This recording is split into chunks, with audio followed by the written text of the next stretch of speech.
की शानदार मॉर्निंग में शानदार पैनल पर। और मैं मुझे बहुत कम थोड़ा सा समय मिला जरूर है कि आज की तैयारी के लिए, लेकिन जितना भी मिला है तो मैं उसके लिए धन्यवाद दूंगा हमारे धर्मेंद्र सर टाइगर साहब का। उन्होंने बस इनका लगाव ऐसा होता है कि भाई ये जहाँ एजुकेशन होती है वहाँ फिर जरा भी पीछे नहीं रहते। सही है। तो एक बार स्टार्ट करते हैं। और आप सभी का बहुत बहुत धन्यवाद कि आप लोगों ने भी अपना कीमती समय निकाल के पैनल पर मौजूद हैं। तो वेलकम ऑल ऑफ यू। आने वाले फ्यूचर के डायमंड से सारे यहाँ पे जितने पैनल पर हैं, आने वाले लेजेंड्स हैं इस बिजनेस के अंदर। क्योंकि लेजेंड कौन बनता है? लेजेंड वही बनता है जो बिजनेस को शुरुआत करता है, और आप लोग उनमें से हैं जिन्होंने शुरुआत की है दमदार तरीके से। तो बहुत बहुत स्वागत है आप सभी का। और आज हमारा सबसे दुनिया में बेस्ट दिन है, क्योंकि कहा जाता है बिजनेस के अंदर कि जैसी दृष्टि होती है वैसी सृष्टि होती है। तो अगर आप मानते हैं कि आपका आज बेहतरीन दिन है, तो मेरे हिसाब से फिर इसका मतलब आज से बेहतर कोई दिन नहीं है। और क्योंकि हम इसलिए भी हमारा ये बेस्ट दिन है कि आज भगवान ने हमें मौका दिया है, एक नई सुबह दी है, एक स्वस्थ विचार के साथ एक अच्छी जिंदगी हम लोग कहीं ना कहीं जीते हुए अगली सुबह देख पा रहे हैं। वरना बहुत से शख्स ऐसे भी तो होंगे जिन्होंने शायद अगली सुबह देख भी नहीं पाए होंगे। कई लोगों को रात को कोई ऐसी खबर मिली होगी सुनने को जो उनके लिए सही नहीं होगी। लेकिन हम उन लकी लोगों में से हैं कि हमारे पास सब कुछ ठीक है। हम स्वस्थ भी हैं, सांस भी अच्छे ले रहे हैं, और बढ़िया एक सुबह के अच्छे विचारों के साथ एक अच्छे पैनल पर मौजूद है, और जो जिंदगी में आगे बढ़ने के लिए कहीं ना कहीं हमें एक मैसेज देता है। तो इसीलिए मेरा मानना ये है कि आज का दिन हमारा दुनिया में सबसे बेस्ट दिन है।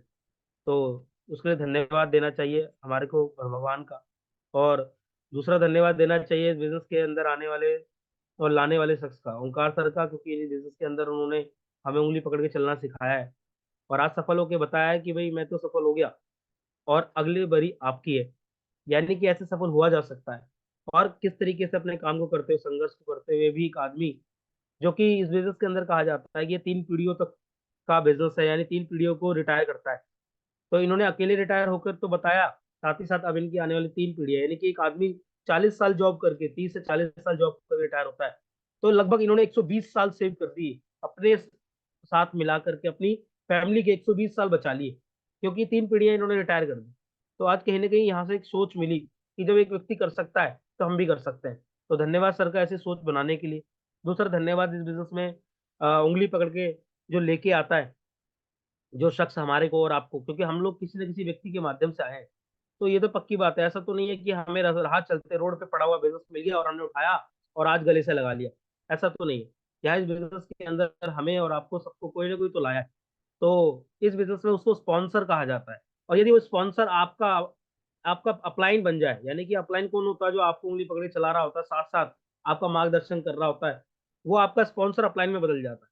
और वो जो अपलाइन होता है, अगर वो आपका कहीं ना कहीं मेंटर का रूप ले ले, यानी आपको कहीं ना कहीं मार्गदर्शक और उठाने से लेके चलाने तक का सारा काम यदि उसके हाथ में है, तो यानी कि स्पॉन्सर से शुरू हुई कहानी अपलाइन तक पहुंची और मेंटर तक। तो मैं बहुत लक्की रहा इस मामले में, और इस पैनल पे बहुत से साथी होंगे लक्की कि जिनको लाने वाला व्यक्ति व्यक्ति भी एक ही था, वही व्यक्ति चलाने वाला भी था, वही संभालने वाला भी था, और वही सुख दुख का साथी भी था।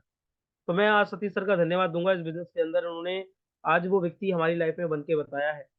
तो बहुत बहुत धन्यवाद सर का। और इस बिजनेस में जहां भी जाएंगे, जहां तक भी पहुंचेंगे, उसमें सबसे बड़ा योगदान अगर किसी का होगा तो सर का होगा। क्योंकि कहा जाता है कि पैदा तो कोई भी कर देता है, लेकिन पैदा करने के बाद पालने वाला बड़ा होता है। सही है। तो मैं तो लकी रहा, पैदा भी सर ने किया इस बिजनेस के अंदर, और आज चलाने वाले पालने वाले भी यही है।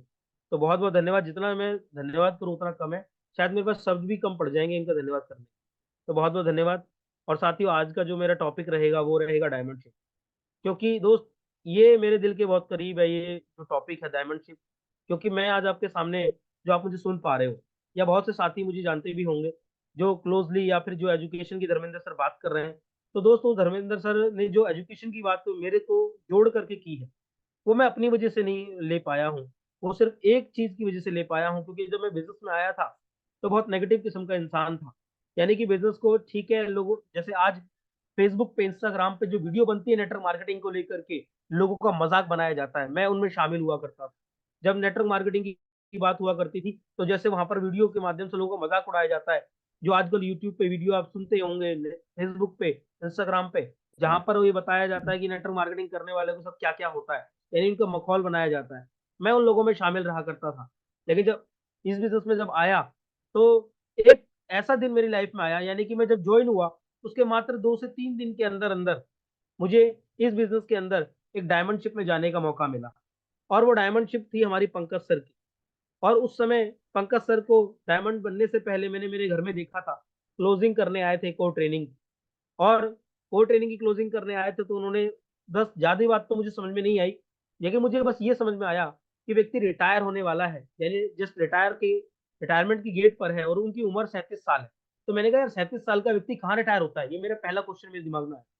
उसके बाद उन्होंने मुझे अपनी वीक की इनकम दिखाई, जो वीक की इनकम लगभग 1.25 लाख रुपए की थी। तो मैंने दूसरा सवाल मेरे मन में आया कि एक तो 37 साल की उम्र में कोई रिटायर नहीं होता, दूसरी बात सप्ताह की लाख रुपए की 2 लाख के आसपास की इनकम कोई नहीं कमाता एक सप्ताह में। महीने में कमा सकता है, मैं मानता हूँ कोई ना कोई होगा दुनिया में, लेकिन सप्ताह में 2 लाख रुपए, 2 लाख के आसपास एक जॉब करने वाला आदमी कभी नहीं कमा सकता। दूसरा क्वेश्चन मेरे मन में ये आया। तो ये कुछ सवाल थे जो मेरे मन में अंदर अंदर बेचैन कर रहे थे। बिजनेस करने के लिए मैं तब भी तैयार नहीं था, लेकिन इस बिजनेस के अंदर एक दिन ऐसा आया जो कि मैं डायमंड शिप में जा पाया। और वो था 1 दिसंबर 2018। ये वो दिन था जब सतीश सर ने मुझे एक बात बोली थी, जैसे आज आपके अपलाइनों ने आपको एक बात बोली है कि सर आज ऐसा हो जाएगा वैसा हो जाएगा, एक दिन ऐसा है डायमंड शिप डायमंड बनते हुए भी आपने देखा, तो इसका मतलब आपका जीवन सफल हुआ। इस तरीके के शब्द मुझे यूज किए जा रहे थे। सतीश सर हमारे प्रमोशन कर रहे थे और उनकी बात मेरे को तो ऐसी लग रही थी जैसी नॉर्मल 20 सालों से मुझे लगती आई, क्योंकि मैं 20 सालों से इनको जानता हूँ, मेरे पड़ोस में रहते हैं, फैमिली मेंबर है, बड़े भाई। हम 3 भाई हैं, तो हम चौथा इनको मानते थे। जब से बिजनेस के अंदर आए उससे पहले से मैं इनको जानता था। तो मेरे को इनकी बात थोड़ी सी उतनी दमदार इसलिए नहीं लग रही थी क्योंकि मैं और ये 20 सालों साथ में, तो हल्का प्रमोशन सा मुझे लगता था, क्योंकि मैं सीरियस इनको ले नहीं रहा था शेप शॉप को लेके। तो इन्होंने प्रताप प्रताप सर को कॉल किया। तो प्रताप सर अगले दिन फिर घर पे आए। उन्होंने आके बताया कि महेंद्र जी, आपको सतीश सर ने एक फंक्शन के बारे में बताया होगा, और वहां पर आपको, यदि मुझे बताइए, आपको एक डायमंड बनते रिटायर होते हुए एक व्यक्ति को देखने का मौका मिले और एक मन में घर में ऐसे विचार पैदा हो जाए कि साहब 4 से 5 साल में रिटायरमेंट लेने का मौका यदि मिले और लाखों रुपए की सप्ताह की इनकम आपको वहां पे लेने का मौका मिले, तो मुझे बताइए सर, ऐसी चीजें होते हुए देखना चाहिए कि नहीं देखना चाहिए। तो एक दूसरा सवाल मन में तो आ रहा था कि बोल दूं अभी हाँ सर मैं देखना चाहता हूँ, लेकिन उस समय मेरे मन में वही था कि अपन अड़े हुए थे। हम बहुत से लोग अड़े रहते हैं क्योंकि हमारे पास बहुत सी सारी चीजें ऐसी होती हैं दुनिया में बताने के लिए कि सर मैं छुट्टी कैसे लूंगा, सर मैं ऑफिस में कैसे बताऊंगा, बताओ सर अभी मेरे पास टाइम भी बहुत कम है, अरे मेरे घर वाले नहीं मान रहे, है ना, मेरे बच्चे का ये है, मेरी मम्मी का को ये है, पापा को ये है। यानी इस तरीके थोड़े थोड़े से ऐसे हमारे काम में उलझे हुए हम होते हैं कि हम शायद उस चीज को समझ नहीं पा रहे होते। मैं भी उनमें से एक था, मैं भी नहीं समझ पा रहा था। लेकिन प्रताप सर कहाँ मानने वाले थे, यानी कि बिजनेस के अंदर एक व्यक्ति होता है जो मानने वाला नहीं होता, वो होता है आपका अपलाइन। वो व्यक्ति आपके आज को देख के आपके साथ आपकी कमियों में नहीं इन्वॉल्व होता, वो व्यक्ति आने वाले कल को आपको बेहतर बनाने के लिए देख रहा होता है, आपके अंदर संभावनाएं ढूंढ रहा होता है। तो वो मानने वाले नहीं थे, जैसे आज आपके लिए आपके अपलाइन मानने वाले नहीं है। आपने 2 बार मना कर दिया होगा, आपने एक बार मना कर दिया होगा, लेकिन वो कहाँ मानने वाले हैं। वो फिर आपको रोज बोलते होंगे, सर देखो सर लास्ट डेट है सर, कुछ कर लीजिए सर, सर चलना है सर, सर आपको मैं आगे बढ़ते देखना चाहता हूँ। तो सेम शब्द मुझे बोले जा रहे थे। तो मेरे बाद मन में तीसरा क्वेश्चन एक उठा कि मैंने कहा यार क्या जरूरत है इस आदमी को, इतने दिनों से मेरे पीछे है, क्या जरूरत है, क्या फायदा हो सकता है इनका मुझसे कि ये मुझे ले जाना चाहते हैं। तो मैंने वहां पर बिना कुछ सोचे समझे फिर मैंने एक ही बात बोली, मैं कहा चलो अगर इतना ही जरूरी है तो ठीक है, चलो चलते हैं देख के आते हैं। तो ये आप देख सकते हो, ये उस दिन की फोटो है और ये मेरा सूट लेंथ सबसे दुनिया का बेस्ट सूट लेंथ मेरे पास था। यानी ये मेरी सगाई का सूट लेंथ था। और सब पहली बार जिंदगी में मैंने सूट लेंथ पहना था। और सगाई जो मेरी हुई थी शादी से पहले, तो कहीं ना कहीं ये आप देख सकते हैं, ये चेक वाला सूट लेंथ था और ये अपने ससुराल से गिफ्ट मिला था। तो ये पहला सूट लेंथ मैंने ऐसा पहना था। अब उन्होंने बोला साहब सूट लेंथ तो होना चाहिए, डायमंड शिप में जा रहे हो आप हजारों लाखों लोगों को कमाने वाले, सप्ताह कमाने वाले लोगों के बीच में रहोगे, तो सर आपका सूट लेंथ होना चाहिए, आपका ड्रेस कोड होना चाहिए, सर आप इतने स्मार्ट लगोगे, सर आप ऐसे लगोगे, सर आप वैसे लगोगे। तो मैंने कहा यार एक तो जाने के लिए मेरा मन ही नहीं मान रहा, ऊपर से अब इनको साफ बन के भी लेके जाना है, मतलब मुझे जचा के लेके जाना है, अब बताओ कैसा लगूंगा। और मैं अपने आप को बड़ा अजीब सा मानता था जब मैं कोट पैंट पहनता था, क्योंकि मैंने कभी जीवन में नहीं पहने। ऐसा लगता था कोट पैंट तो पता नहीं अलग ही है, अलग ही चल रहा है, तो कुछ सूट नहीं करता था, मुझे अच्छा नहीं लगता था। लेकिन उन्होंने बोला कि महेंद्र जी आपको एक बार मेरे कहने से पहनना है, मेरे कहने से चलना है, आप अच्छे ना लगो तो कहना। तो साहब ये देख सकते हो वहां पे खड़े होकर के स्टाइलिश तरीके से फोटो भी खिंचवाने का मौका मिला, है ना। तो सारी चीजें एक एक चीज जब मैं यहाँ से गया और रास्ते भर में गया तो इस तरह के विचार मेरे मन में पैदा किए गए, प्रमोशन किया जा रहा था रास्ते भर में भी, प्रताप सर के माध्यम से बस के अंदर भी बताया जा रहा था कि आज क्या करने जा रहे हो आप, आपकी जिंदगी में ये कौन सा दिन है। मतलब एक एक पल को ऐसा ऐसा एक्साइटेड बना के रखा हुआ था मेरे दिमाग के अंदर कि मेरी उत्सुकता और बढ़ रही थी। मैंने कहा ऐसा क्या है, मतलब ये जो बता रहे हैं ये सब वहां पर क्या होने वाला है। तो दोस्त, यहाँ पर जैसे ही गेट पे एंट्री करी, एंट्री करते ही ये आपको एक पोस्टर दिख रहा है, यहाँ पर उन्होंने मुझे बोला महेंद्र जी यहाँ खड़े हो जाओ। यानी एक एक पल अपलाइन आपके लिए कितना सजा के रखता है, आप देखो कि उन्होंने मुझे एक फोटो यहाँ पे कराई, एक ऐसे कराई। तो मुझे नहीं पता था कि इन फोटो की वैल्यू क्या रहेगी। अगर मुझे बताइए, मैं आपसे एक सवाल पूछता हूँ जितने पैनल पर है, अगर ये फोटो उन्होंने मेरी नहीं कराई होती तो सबसे पहली बात कि मैं आज ये फोटो आपको नहीं दिखा पाता। मुझे तो फोटो खिंचवानी नहीं थी, मुझे तो सीधा अंदर जाके, मतलब अंदर भी नहीं जाना था बल्कि, तो मुझे तो कुछ नहीं करना था। मैं क्या कर रहा था, वही था जो जिंदगी में था। तो अपलाइन ने से एक एक पल मेरा इवेंट को मतलब इतना शानदार बनाया। तो आज मैं कोटि कोटि धन्यवाद करता हूँ सर लोगों का। ये खड़े होकर के फोटो के साथ फोटो खिंचवाने का क्या मतलब था, ये आज मैं बता सकता हूँ कि ये मतलब, मैं ये नहीं समझ पा रहा था कि ये होर्डिंग्स के साथ, ये पोस्टर के साथ खड़े होकर फोटो कराने का मतलब क्या था। तो आज धन्यवाद करूंगा कि क्या मतलब था, क्योंकि मैं आज आपको बता क्यों पा रहा हूँ, क्योंकि ये फोटो करा पाई, किसी ने मेरी फोटो करवाई जबरदस्ती, तो मैं आज आपको दिखा पा रहा हूँ कि हाँ मैं भी डायमंडशिप में गया था। सोच के देखिए, आपकी भी आपके अपलाइन या आपने खुद में एक फोटो यहाँ पर ली, और कल को जब आप वापस आओगे लौट करके और आप भी बताओगे देखो साहब ये मैं डायमंडशिप में होके आया था, ये आगरा का जीपी पैलेस होटल है। तो वहां पर क्या हुआ, आगे बढ़े, एंटर करा, अंदर गए। तो अंदर गए तो मैंने देखा कि एक व्हाइट सूट में एक व्यक्ति उतर के आ रहे हैं मैडम के साथ। और मैंने जब पास जाके थोड़ा सा देखा, क्योंकि डायमंड के पास जाना ना डायमंडशिप में एक बहुत बड़ी महारत है, एक अचीवमेंट कहा जाता है। तो वहां तो पास ही नहीं जा पा रहे, इतने सारे बॉडीगार्ड खड़े एक डायमंड के, इतने सारे 2000 के आसपास लोग हैं। तो बड़ा मुश्किल हो रहा था उनके पास जाना, क्योंकि सेलिब्रिटी एक वहां पे एक ऐसी शख्सियत खड़ी थी। मैं कहता हूँ शायद अमिताभ बच्चन की क्लोज में आप चले जाओगे जब भीड़ हो रही होगी, लेकिन एक डायमंड के पास जाना बड़ा भारी हो रहा था। इतने सिक्योरिटी गार्ड इनके साथ में थे, इनके अंगरक्षक बने हुए थे, बहुत सारे लोग इनके आसपास थे। तो मैंने कहा यार ये पंकज सर को मैंने घर पे तो देखा है, लेकिन आज कुछ अलग लग रहे हैं, आज इनसे एक बार बात तो करनी, एक फोटो तो करानी। तो लेकिन कंपटीशन इतना ज्यादा था डायमंडशिप के अंदर कि फोटो कराने का क्या, पास आने का मौका नहीं मिला। ये सेंटर में आप फोटो देख रहे हो आप, ये फोटो मैंने मेरे फोन से खींचा था, इससे ज्यादा नजदीक में आ नहीं पाया उनके। और आप देख सकते हो ये पहली वाली लेफ्ट में फोटो, ये भी मेरे फोन की स्टेज पे जैसे तैसे घुस गए थे, क्योंकि वहां प्रताप सर ने में बहुत कुछ मौका दिलाया। ये आप राइट में देख रहे हो कोने वाली, ये एंट्री हो रही थी, इस तरीके से मैं उनकी वीडियो बनते हुए देख रहा था। तो वहां पर आप देख सकते हैं पंकज सर की डायमंडशिप की अगर वीडियो को लोगों ने देखी है, वैसे तो मैक्सिमम लोगों ने देखी होगी, तो उसमें सबसे पहले आपने देखा होगा गेट खोलते हुए सतीश सर को एंट्री के अंदर, और जस्ट उनके बाजू में आपने मुझे भी देखा होगा, ओंकार सर को भी देखा होगा। तो ये सारी अरेंजमेंट कराने वाले आपके अपलाइन थे। यानी मुझे नहीं पता था कि मैं वीडियो में कैसे आना है मुझे, ये सारा का सारा खेल प्रताप सर का था। उन्होंने पूरा अरेंजमेंट करके दिया, फोन करके बताया कि साहब डायमंडशिप की एंट्री हो रही है, डायमंड की एंट्री हो रही है, आपको जल्दी से पीछे के रास्ते से यहाँ पर आना है जहां मैं बता रहा हूँ।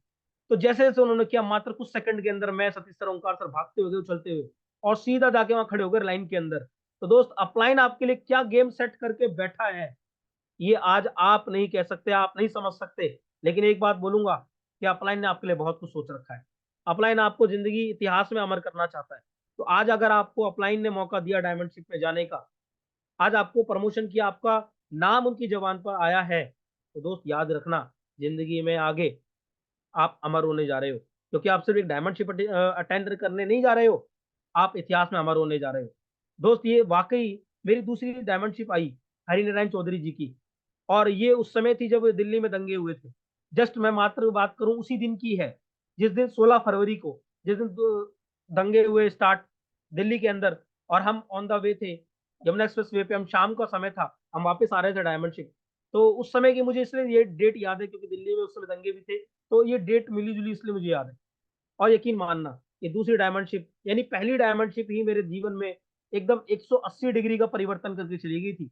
और मैं उस दिन जो वीडियो में आया, और उसके बाद जब पूरे ऑल ओवर इंडिया में लोगों ने फिर बात करनी शुरू करी, अरे आपकी वीडियो में फोटो है, आप वीडियो में आ रहे हो, आपको मैंने वीडियो में वहां देखा था। तो मैं जहां जाता था मुझे लोग बोलते थे।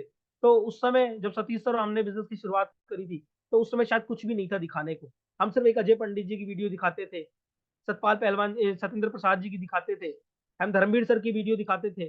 तो हम दूसरों की दिखाते रहते थे, हमें तो कुछ था ही नहीं हमारे पास दिखाने को। लेकिन आज धन्यवाद दूंगा मैं उस अपलाइन का, ग्रेट शख्सियत का, जिन्होंने वो एक एंट्री पास मेरे लिए भी रखा, और आज एंट्री पास के साथ साथ, एंट्री कराने के साथ साथ मुझे इतिहास में अमर कर दिया। और उस इतिहास में अमर करने की वजह से वो डायमंड शिप में मैं गलती से ही आया शायद, मुझे नहीं पता था क्यों आना है, उस वीडियो में क्यों दिखना है। तो अगर मैं दिख गया तो उस वीडियो को दिखा दिखा के सर, दिखा दिखा के इतना बड़ा नेटवर्क बनाया कि आज आपके सामने सब कुछ है। ये जो जितने भी साथी आज टीम के अंदर हैं, वो तो जानते ही हैं मुझे कि वीडियो में मैं हूँ, लेकिन मुझे ब्रदर लाइन के लोग भी रोक रोक के बोलते थे कि सर आपको मैंने पंकज सर की वीडियो में देखा है, सर मैंने आपको पंकज सर की वीडियो में देखा है, सर आप वहां पर ऐसे थे, वहां पे सतीश सर को भी मैंने आपके साथ देखा, मैंने ओंकार सर को भी देखा। तो दोस्त यकीन मानना, मैं बड़ा प्राउड फील करता था, मैंने कहा यार गजब सिस्टम है। मैं इनको कभी मिला नहीं, इनको मैंने कभी देखा नहीं, लेकिन आज ये मेरे नाम से मुझे जानते हैं, मेरे को फेस से जानते हैं। तो ये मेरे लिए एकदम वाकई इतिहास में अमर होने जैसी फीलिंग थी कि यार मैं तो अमर, सही वाकई जो बताया गया था बिल्कुल सही है कि एक बार जो व्यक्ति डायमंड शिप में आ जाता है, यानी डायमंड शिप अच्छी देख लेता है आंखों से, तो उसके मन में, उसके खानदान में, उसके घर के अंदर एक ऐसे विचार पनपने लगते हैं जो हमेशा सोते जागते उठते बैठते एक बात बोलते हैं कि साहब तुझे डायमंड बनना है, तुझे डायमंड बनना है। और दुनिया की कोई ताकत नहीं है जो उसको डायमंड बनने से रोक सके, क्योंकि उसके मन में सोते जागते उठते बैठते क्या बोला जा रहा है कि तुझे डायमंड बनना है। और दोस्त जो चीज विचार सबसे ज्यादा हमारे मन में चलते हैं वैसे हम बन जाते हैं। तो हरिनारायण चौधरी जी के डायमंड शिप में गया, और मेरे को लगता था ये कहानी है, ये झूठ बोला जाता है कि सोने का ताज होता है, ये झूठ बोला जाता है कि ये मुकुट ऐसा होता है वैसा होता है, सर्टिफिकेट होता है। दोस्त ये आपके सामने देख लीजिए, ये मेरे फोन की फोटो है, मैं उनके साथ बैठा हूँ। तो मैंने सर को ऐसी मजाक में बोला, मैंने कहा सर जी ये असली है क्या? तो उन्होंने उतार के झट अपने हाथ से मेरे हाथ में पकड़ा दिया, बोले सर आप खुद देख लो। तो ये उनका ताज देख लो, मैंने मैंने हाथ की फोटो ली हुई है, ये फोटो मेरे हाथ की है। तो ये सारी सारी देखो, सोने का ताज है, ये रखा हुआ है सामने, ट्रॉफी है, शील्ड है, बेल्ट है, तो ये सारी चीजें। अब दोस्त डायमंड शिप में जाने के बाद बेसिकली हमारे साथ क्या क्या होता है, या डायमंड शिप से पहले हमारे साथ क्या हो रहा होता है, मैं थोड़ा सा उस पर चर्चा करूंगा। क्योंकि जब आप अपने सपने लेके निकलते हो ना, डायमंड शिप नहीं देखी होती है, जब आपने डायमंड शिप नहीं देखी होती है, तो आप सपने लेके निकलते हो, शिप शॉप में ज्वाइन हो जाते हो, और सबसे पहला सामना आपका जो होता है वो आपका होता है कहीं ना कहीं जाकर के कुछ लोगों से। और वो कुछ लोग कौन से होते हैं? वो लोग आपकी सोसाइटी से हो सकते हैं, आपके परिवार से हो सकते हैं, आपके रिश्तेदारी से हो सकते हैं, आपके दोस्त यारों में से हो सकते हैं, आपके साथ काम करने वालों में से हो सकते हैं। तो सबसे ज्यादा क्या करते हैं वो आपके बीच में रुकावट बनने का काम भी करते हैं। कुछ लोग ऐसे होते हैं जो आपके साथ देंगे, कुछ लोग ऐसे हैं दुनिया में जो आपके साथ चलेंगे, लेकिन मैक्सिमम लोग, 98% लोग ऐसे होंगे, 99% लोग ऐसे होंगे जो आपके साथ चलना तो चाहेंगे, लेकिन उनके अंदर उनकी दिक्कतें भी उनको आगे बढ़ने नहीं देंगी, और जब वो आगे बढ़ेंगे नहीं तो वो फिर आपकी रुकावट भी रोकेंगे। सबसे पहले वो आपको कहीं ना कहीं रोकने का काम करेंगे। कुछ लोग ऐसे भी होंगे जिनकी ईगो उनके आड़े आ रही होगी कि वो आपके साथ काम तो कर ले, लेकिन साहब उसको उनको ये काम आपके अपने लेवल का नहीं लग रहा, यानी उनकी ईगो आपको रोक रही, उसको तो रोक ही रही है, आपको भी रोक रही है। उसके बाद आप चलेंगे तो कुछ लोग ऐसे भी होंगे जो आपकी तरक्की से जलेंगे। अगर आपने डायमंड शिप नहीं देखी है तो ये सारी चीजें आपके ऊपर असर करना शुरू हो जाएंगी, ये आपको रोकने का काम करेंगी। सही है। फिर आपका रिजेक्शन भी होता है ना? रिजेक्शन किस फील्ड में नहीं है, हर फील्ड में रिजेक्शन है। लेकिन हमें असर पता क्यों कर जाता है? क्योंकि हमारा इम्यून सिस्टम बहुत कमजोर हो रहा होता है। हम जब बिजनेस में डायमंडशिप नहीं देखे होते हैं तो हमारा इम्यून सिस्टम बहुत कमजोर होता है। जैसे एक नवजात शिशु जो होता है ना, उसका इम्यून सिस्टम बन रहा होता है जब वो पैदा होता है, दुनिया में आया हुआ होता है, ताजा ताजा एक छोटा बच्चा, उसका इम्यून सिस्टम देखा जाए तो बहुत उस समय बन रहा होता है, कमजोर सा होता है। तो देखना आप छोटी छोटी खांसी जुकाम बीमारी से हम उसको दूर क्यों रखते हैं? इसलिए दूर रखते हैं क्योंकि वो शायद बीमारियां उसके अंदर घर बना लें, बड़ी ना हो जाए। इसलिए उसके 6 महीने 5 महीने जो टीके लगते हैं बहुत सीरियसली हम उसको लेते हैं। ऐसे ही इस बिजनेस के अंदर एक अप्लाई नहीं होता है जो डायमंड शिप का एक टीका लगवाता है हमारे को। और इसलिए नहीं लगवाता कि हम वहां पर उनके लिए काम करें, है इस बिजनेस के अंदर बहुत बड़ा काम हम नहीं, वो चाहता है कि हम गलत विचारों से बच जाएं, हम गलत सोच के लोगों के साथ ना रहें। मतलब फिजिकली तो दिखते हैं लेकिन मेंटली ना रहें, मेंटली उससे बचे रहें। टीकाकरण कह सकते हो आप डायमंड शिप का मतलब। तो ऐसा जिस व्यक्ति के साथ में है, जिन्होंने डायमंड शिप देखी या देखने जा रहे हैं, मैं उनको बधाई दूंगा कि आपके पास आपके सपनों में एक ऐसा सुरक्षा कवच लगने जा रहा है कि जो आपको तो दूर रखेगा ही गरीबी से, समय की आजादी से, कहीं ना कहीं आपको अचीवमेंट तो तरीके से दिलवाई गई, लेकिन आने वाली पीढ़ियां भी आपकी कहीं ना कहीं आपका धन्यवाद करेंगी। आज नहीं करती है लेकिन आने वाले वक्त में जरूर आपका धन्यवाद करेंगी, और एक बात बोलेंगी एक बात जरूर बोलेंगी कि धन्यवाद आपका कि आप उस डायमंड शिप का हिस्सा बने। धन्यवाद आपका, आप आज नए विचार लेकर के आए।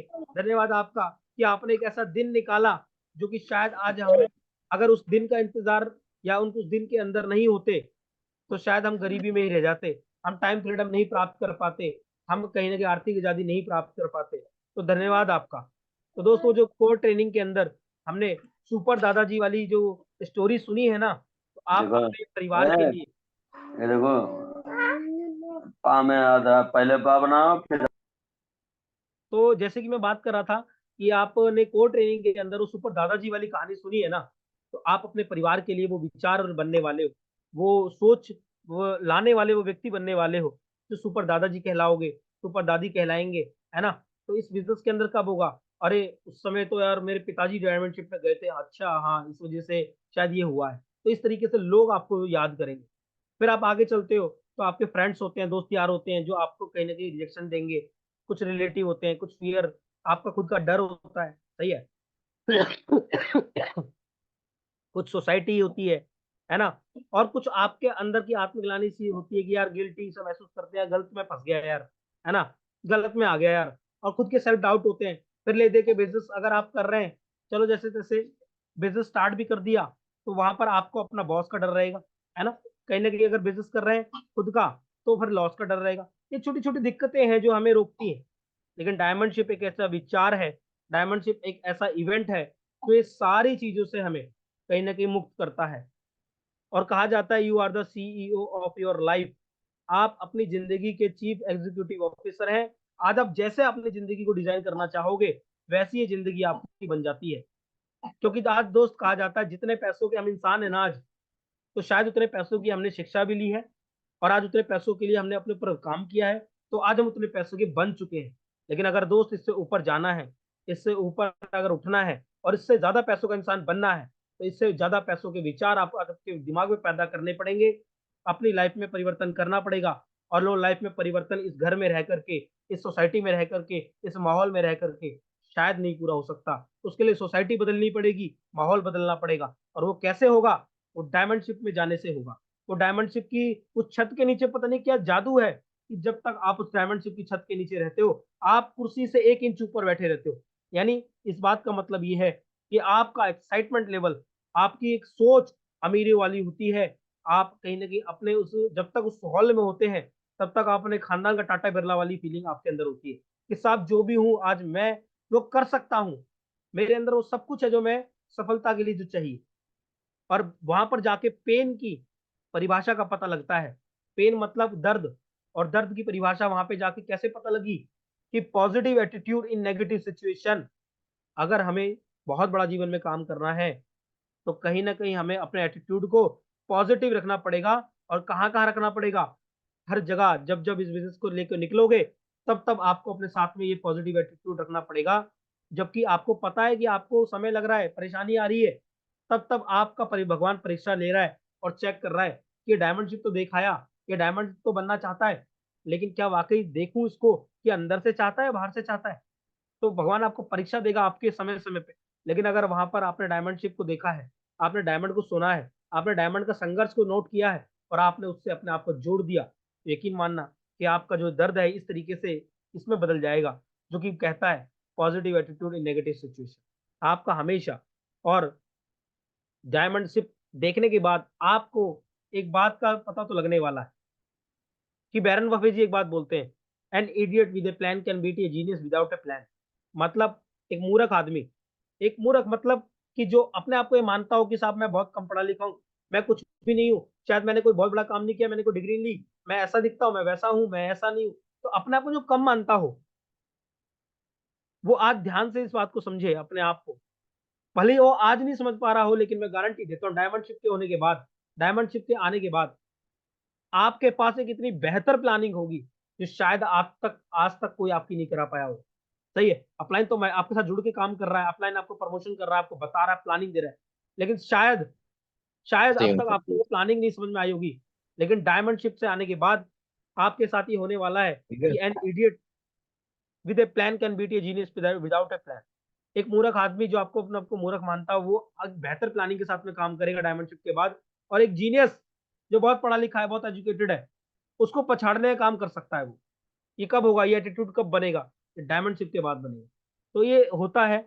और बस एक ही बात कहना चाहूंगा कि जो कुछ भी आज मैं आपके सामने बोल पा रहा हूँ, मैं उस दिन की वजह से हूँ, क्योंकि मैं तो बिजनेस करना चाहता ही नहीं था। मैं तो बहुत नेगेटिव था, लोगों के साथ मिलके अपनी ही इंडस्ट्री का मजाक उड़ाता था। मैं उन लोगों में से था।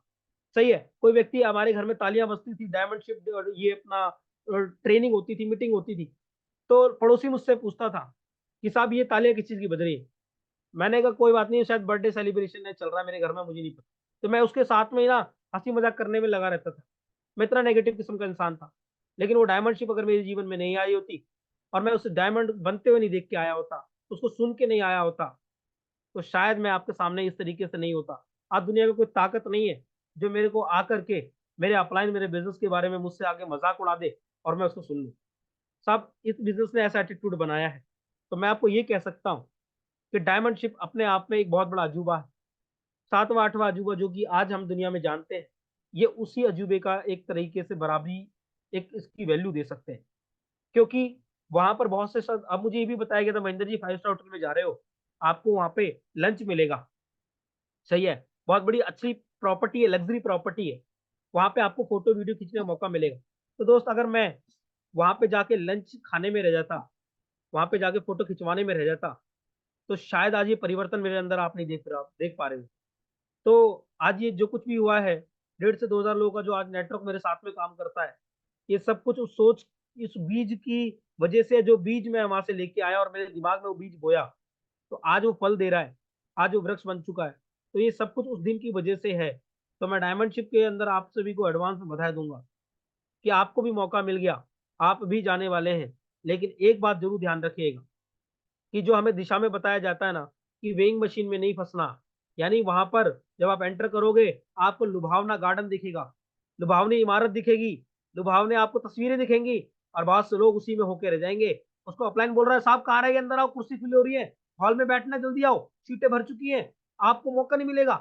वो साहब अपना बाहर सेल्फी लेने में लगा पड़ा है, वो पार्क में अपना एंजॉय करने में लगा पड़ा है, क्योंकि ये वेइंग मशीन है मेरे दोस्त। वहां पर एक कमजोरी जरूर आपको मिलेगी, और आपकी कमजोरी आपको ना पीछे कर सकती है, नहीं तो उसी को ताकत बना के वो आप अपने आप को हिट कर सकते हो। मैं धन्यवाद दूंगा मेरे अपलाइन का, कि जब मैं एंटर किया जेपी पैलेस होटल में, तो मेरा उंगली पकड़ के साथ करके एकदम, उनको पता था ये भटकेगा, ये वेइंग मशीन में जाएगा, ये पार्क में देखते एकदम दीवाना हो जाएगा।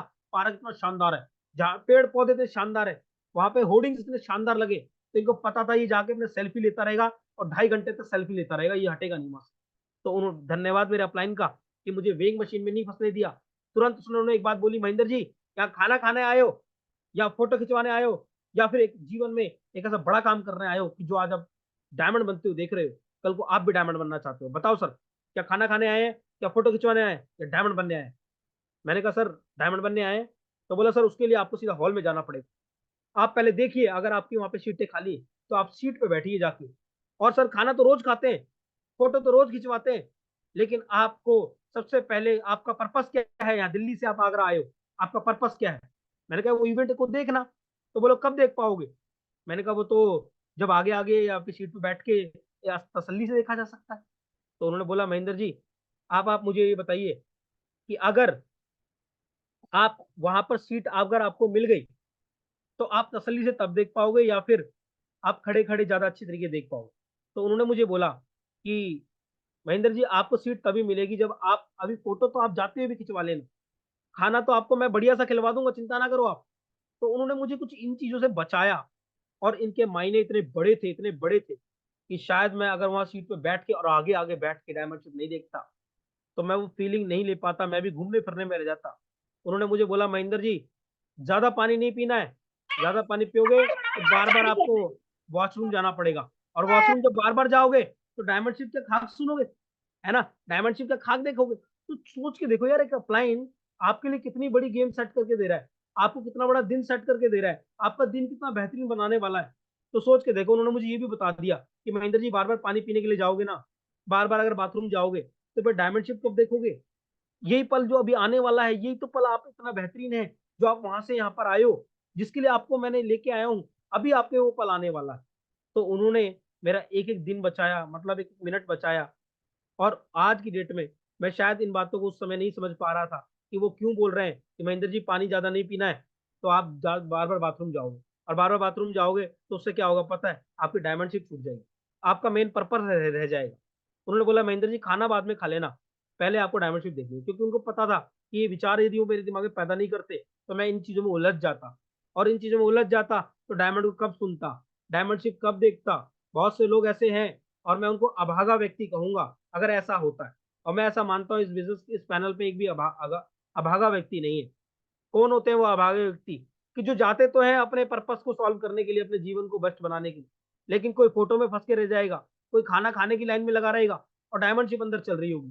तो दोस्त, वहां पर हमें जो भी करना है इतने अनुपात में करना है, इतने रेशियो में करना है कि आप अपना खाना भी खा पाओ, आप अपनी डायमंडशिप भी देख पाओ, आप अपनी कुर्सी भी रिजर्व कर लो, आप इंजॉय भी कर पाओ। सही है, तो कर सकते हैं सभी लोग, कर लेंगे। तो बस एक ही बात कहना चाहूंगा दोस्त, कि यहाँ पर एक छोटे छोटे विचार हैं, छोटी छोटी बातें जरूर है, लेकिन इनका असर बहुत बड़ा है। सही है। आज यहाँ पर आप देख पा रहे हो, चाहे कोई भी व्यक्ति यहाँ पर आपके सीनियर के रूप में इस पैनल पर है, तो वो इस वजह से है कि किसी न किसी ने तो आपके लिए जिम्मेदारी ली थी और डायमंडशिप में गया था, और एक विचार पैदा करके लाया था, और विचार जब पैदा करके लाया तो उन्होंने उन विचारों के साथ काम की शुरुआत करी, जिसकी वजह से आज आप इस पैनल पे हैं, आज आप इस बिजनेस में हो, यानी किसी न किसी ने व्यक्ति ने आपका नाम लिखा था, वरना शायद हो सकता है वो भी व्यक्ति काम करना नहीं चाहता था, जैसे मैं नहीं चाहता। तो डायमंडशिप का अपनी ही एक अनोखा चीजें हैं, मैं शायद शब्दों में बयान नहीं कर पाया हूँ, मुझे ऐसा लगता है, क्योंकि डायमंडशिप एक ऐसा इवेंट है, एक ऐसा दिन है जो शायद शब्दों में बयां करना बड़ा मुश्किल है। तो ये जितनी भी बातें थी ये सारी सिस्टम की हैं, वो जो मेरे जीवन में परिवर्तन आया है ये वो बातें थी। तो उम्मीद करता हूँ कि मैं सही उन बातों को रख पाया हूँ। अगर मैं कोई ऐसी बात कह गया हूँगा शायद जो कि इस आपके फायदे के लिए नहीं है, तो वो आप मुझे लौटाइएगा, और बाकी जो चीजें हैं अगर आपको लगता है बढ़िया है, अच्छी हैं, तो आप उनको मानिए और तैयार रहिए 11 मार्च के लिए, क्योंकि 11 मार्च इतिहास में आप अपने आप को दर्ज कराने जा रहे हैं। बहुत बहुत शुभकामनाएं, बहुत बहुत बधाई। Thank you Dharmendra sir.